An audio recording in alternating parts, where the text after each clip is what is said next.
Ever wonder why clouds take certain shapes? Or wonder how it could snow and be 40 degrees? Or maybe how tornadoes move or what causes thunderstorms to develop?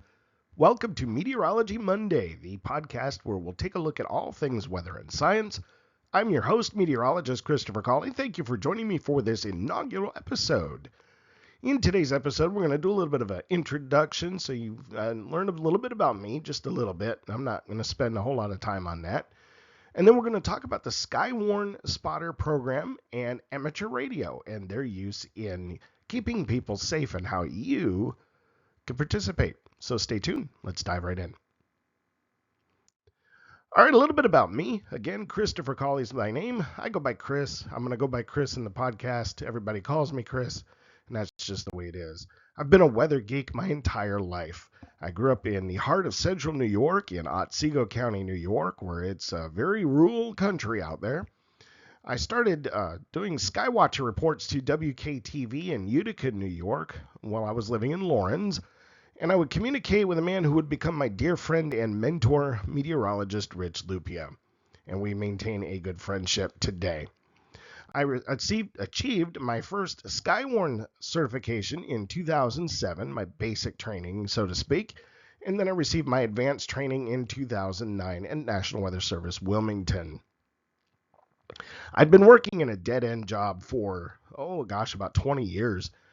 It just really wasn't going anywhere. I was doing medical transcription, medical language editing, I guess you could call it, but those jobs were going overseas. And with the advent of electronic medical records, it was becoming more speech recognition than anything else. So my job was in the ninth inning.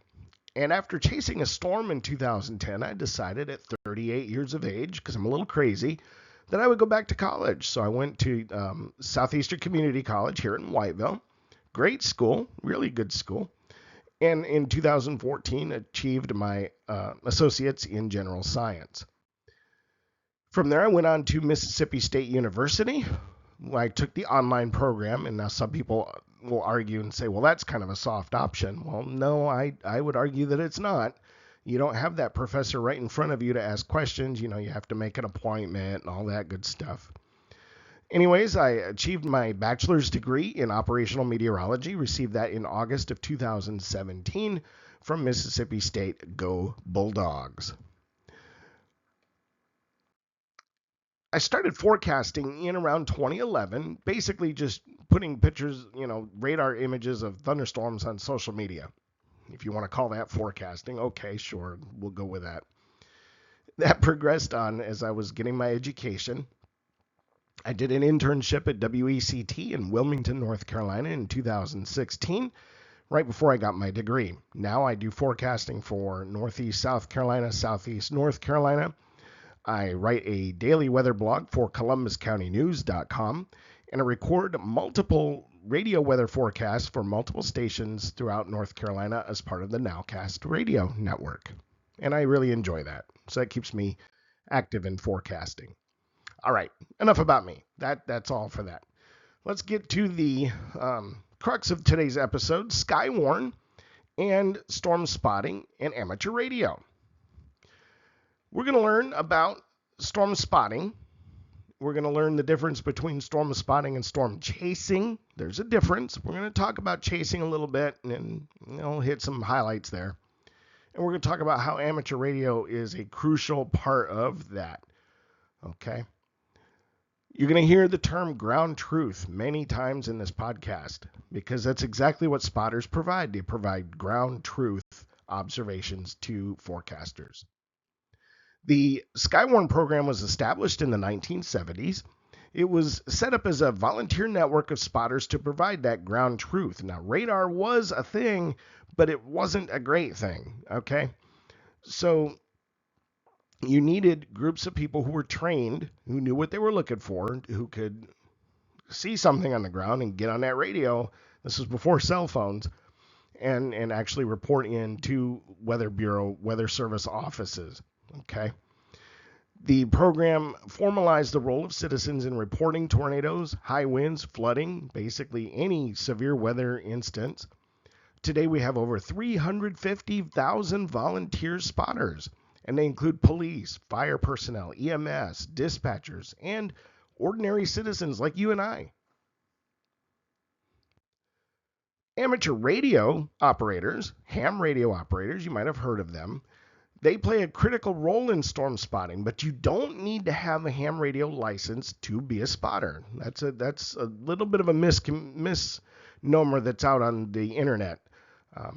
Yes, you have to have a license to transmit on ham radio. The FCC will find you and will fine you significantly, but you don't have to have a ham radio license to be a storm spotter. It helps, it's useful. Ham radio operators use specialized dedicated radio networks to relay information directly to the National Weather Service offices. And most NWS offices have a ham radio station in their forecast room. Now, Doppler radar is quite advanced. It really is. It's come leaps and bounds over the past 20 years or so. But it cannot see directly on the ground. A lot of people don't realize that. Doppler radar is only going to see at its closest point maybe 50 to 100 feet. Well, you can see what's on the ground. As a spotter, you can look and say, I see a little bit of circulation on the ground over there. I better call this in. Okay? That helps forecasters verify warnings that they may already be in place, or it helps them to issue new warnings and say, hey, we have trained spotters who reported seeing a circulation on the ground. We better throw a tornado warning up. Okay? Trusted, trained spotters. The primary focus for SKYWARN is reporting on severe local thunderstorms. Okay? Then they can report other things as well, and we'll talk about that later on. But in an average year, the United States experiences about 10,000 severe thunderstorms. A severe thunderstorm is one that has hail greater than 1 inch in diameter, has winds greater than 58 miles per hour, and or has a tornado. And there are more than 1,000 tornadoes each year on average in the United States. That's a lot. So we need those volunteers to have eyes on the ground to report that ground truth so we can help improve warnings. Now, who is eligible and how do you get started? Well, that's easy. Anyone with an interest in public service can be a SKYWARN volunteer. We should all serve our communities in some kind of way. We should all be a part of our community in which we live. Okay, how do we make our communities better? We serve that community. This is a way you can serve your community. Now, I mentioned earlier about police and fire and dispatchers and EMS and all that, but other concerned individuals can participate as well, especially if you're affiliated with a hospital, with a church, or a school, or a nursing home. If you have the responsibility of protecting somebody else's life, it would be a good idea for you to become a storm spotter. You can find a class in your local area. The training is free. Did I mention that it's free? It's free. Doesn't cost a thing. All it will cost is about 2 hours of your time. Now, what are you going to learn? What are we going to learn in a SKYWARN spotter class? Well, that's pretty straightforward. We're going to learn the basics of thunderstorm development. We're going to learn the fundamentals of storm structure so we know what we're looking at when we're looking at the cloud. Okay? We're going to learn how to identify severe weather clues, certain things that are actually pretty obvious once you learn about them. We're going to learn what to report and how to report it, and you're going to learn the basics of severe weather safety, because staying safe is the key to being a good spotter. We're spotters, not chasers. Now, we'll talk about storm chasers here, and I think some people are going to say, well, Chris, you're talking a little bit of smack about storm chasing. No, not really. There are 3 categories of storm chasers. The first one are scientists. They're doing cutting edge research. I have no problem with that at all, because through storm chasing, they have learned more about how tornadoes form, the micro scale, the tiny scale processes that cause these giant destructive storms to form. They use mobile Doppler radar, ground-based sensors, ultra-high-res modeling that have all been developed thanks to storm chasing. So that is a good quality about storm chasing. Such efforts have been essential to advancing the science. Okay, these tools would not exist today if it wasn't for those people willing to put themselves in harm's way to um, get that data. The next category of storm chasers are commercial storm chasers, trained meteorologists. These are people that have degrees, they're trained, they know what they're doing. Usually they work for media outlets, okay? Some of it's private, independent journalism seems to be a thing, and that's a good thing. Independent journalists get live video and can relay it to the weather service or to your local TV outlet, however, or social media, however they get the information out there. They also host groups of enthusiasts. You can go on a storm chasing tour. You can sign up, and there are a number of them, and pay a whole lot of money and go on a storm chasing tour where you will be taken to a storm, to a big one. Okay? Finally, the third one, the untrained amateur. They're thrill seekers. They often get themselves and countless innocent civilians into trouble. And we'll talk about that in a little while. So, again, three types of storm chasers. The National Weather Service SKYWARN program is all about keeping spotters out of trouble, staying safe, staying safe. The SKYWARN program formalizes collaborative efforts of volunteers and first responders to relay the information to the Weather Service from a safe location at a safe time. And we'll often say that don't make your SKYWARN report until it's safe to do so. Do not put yourself in harm's way to call the Weather Service and say, I got half-inch hail. Okay. You can report that later on. It's not worth your life. Playing our story forward, SKYWARN training classes, we talked about this already, that they will provide you with advanced knowledge about storm structure and motion. They'll teach you how to respect the storm and not fear it, okay? Yes, people are afraid of storms, and that's great. I understand that. I totally understand that. People are terrified of them. People tend to be terrified of the unknown. Okay? Once you learn how these storms form, once you learn how they move, you still have a healthy respect for the storm, but you can have that respect without fear. SKYWARN trains you to respect the storm, to understand how it works and what it's doing, and to stay safe. SKYWARN spotters are not motivated by thrill seeking. Let me repeat that for those in the back of the room. SKYWARN spotters are not motivated by thrill seeking. They are motivated by a sense of community service. And again, like I said earlier, we should all have a sense of community service. We should all want to support the community in which we live. Now, switching back to chasing, a little movie came out in the mid-1990s that turned everything upside down. Twister created the fad of storm chasing. Now, storm chasing existed before Twister came along. It just made it 100 times more than what it was. This fad has since grown into a bit of an extreme sport. We've heard of the extreme meteorologist, okay? And it has become a profit center for those who want to offer adventure tourism, which I don't have a problem with. I am a capitalist. I don't have any problem. If somebody wants to pay money to go be taken to a storm, by all means, go for it. Do it. Learn how to do it safely. Storm chasers will argue that they provide a valuable and useful service, and they do. They absolutely do. We talked about that, the science that has been advanced over the past 20 to 30 years thanks to storm chasing. No doubt about it. However, we have a lack of coordination. And we have people who, for whatever reason, anybody can get a set of decals and magnets and slap on their car and a light bar and call themselves a storm chaser. There's no regulation to it. Now, there's an argument going on. I believe it was Oklahoma. They want to make it so you have to have a license to be a storm chaser. You need to have a certain permit or whatever. I don't know. I don't really get involved in that. I see the pros and cons on both sides. Some storm chasers, especially the inexperienced thrill seekers, they clog the 2-lane roads. Okay. They impede emergency response. They can engage in really reckless driving. That's probably the biggest thing. They think that it's okay for them to put that little amber light bar on their car and they could drive 100 miles an hour. No, it's not. You can't do that. You could get somebody hurt.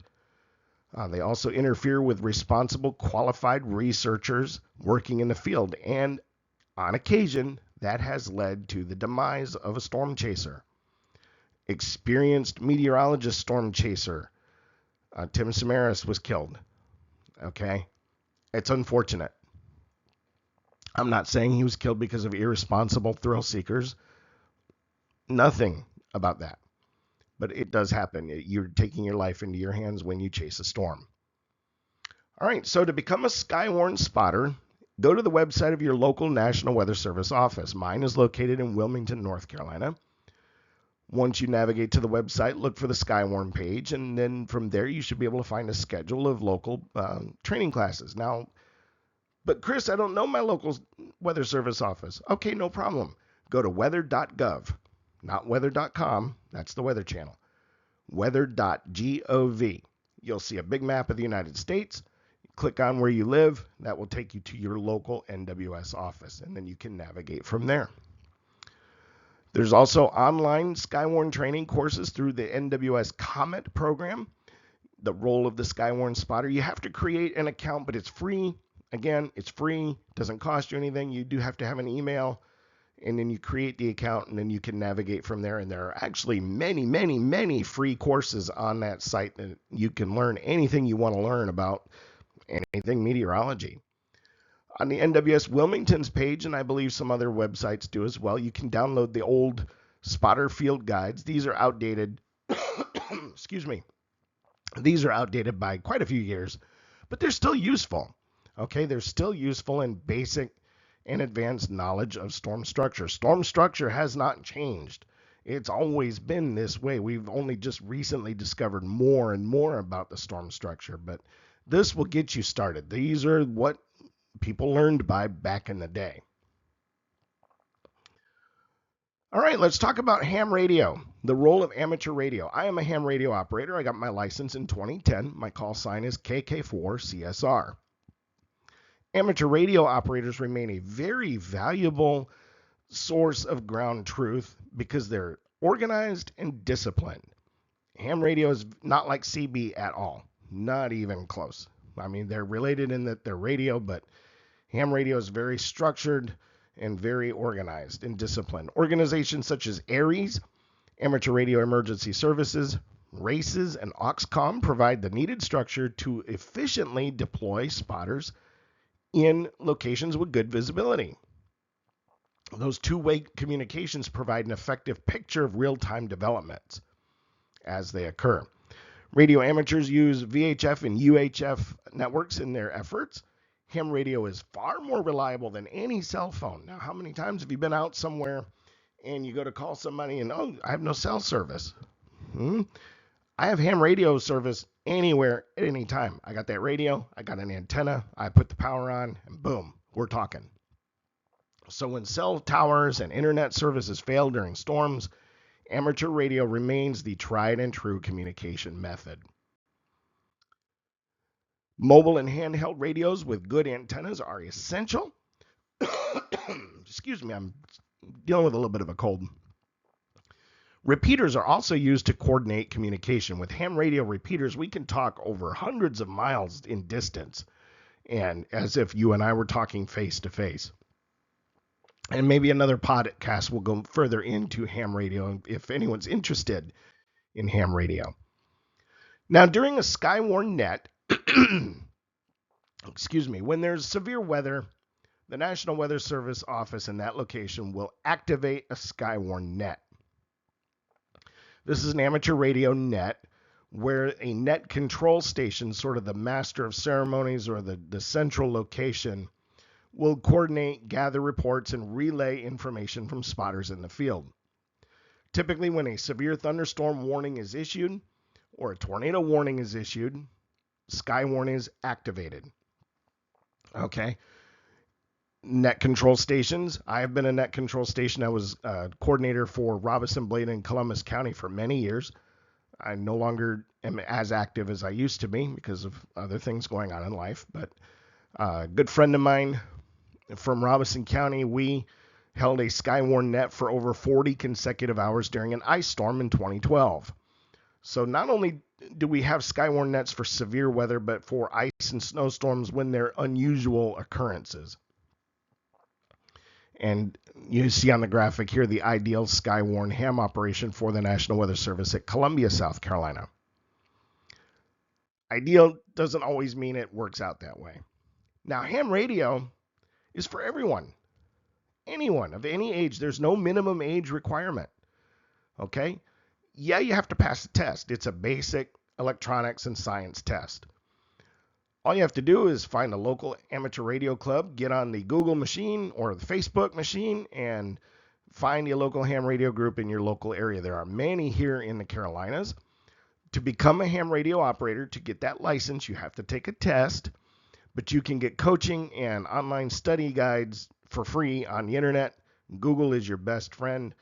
You take the test, and I forget the score. I think you make an 85 or whatever, and you are good to go. You'll have your entry level or technician's license. And as you can see, this young man here on the slide is working the radio, and I have no doubt he's a licensed ham radio operator.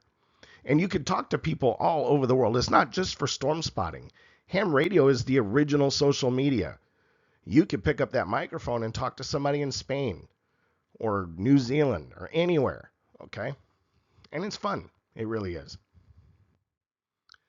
Alrighty, that's going to wrap it up. Thank you for listening to this episode of Meteorology Monday. I really hope you found it informative and educational. If you enjoyed this, please subscribe to my channel. I'm going to try to get these out every Monday. That's why it's called Meteorology Monday. Okay. If you can also find my local forecast on Facebook.com, meteorologist Christopher Colley. I write a daily weather blog for ColumbusCountyNews.com. So I hope you check that out. And again, like and subscribe. If you're interested in becoming a ham radio operator, again, do that Google search. If you're interested in becoming a SKYWARN spotter, you could send me an email or a message on Facebook, and I can point you in the right direction. And that'll do it for this episode. Thank you for watching. I'll see you next week, and until then, y'all take care.